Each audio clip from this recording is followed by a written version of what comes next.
anarana maromaro ato nefa carte d'identité fatatsika zany fa hoisy surprise zany raha pisoa fa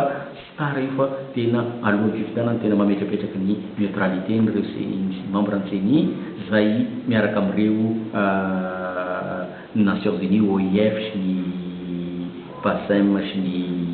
Union Européenne. Donc zay no mitonga ana hoe mba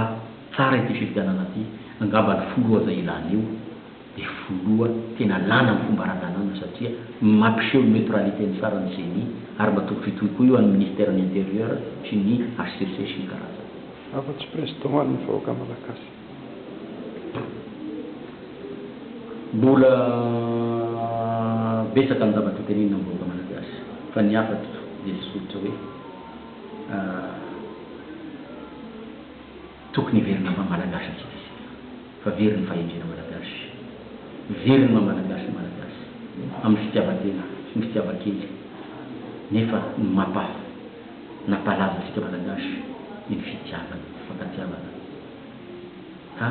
zay ny zavatra irianako hoe ny malagasy zay nahafantarany olona rehetra malagasy ny olona any ivelana ny malagasy ny fahendrena malagasy zay ny tiako mipetraka.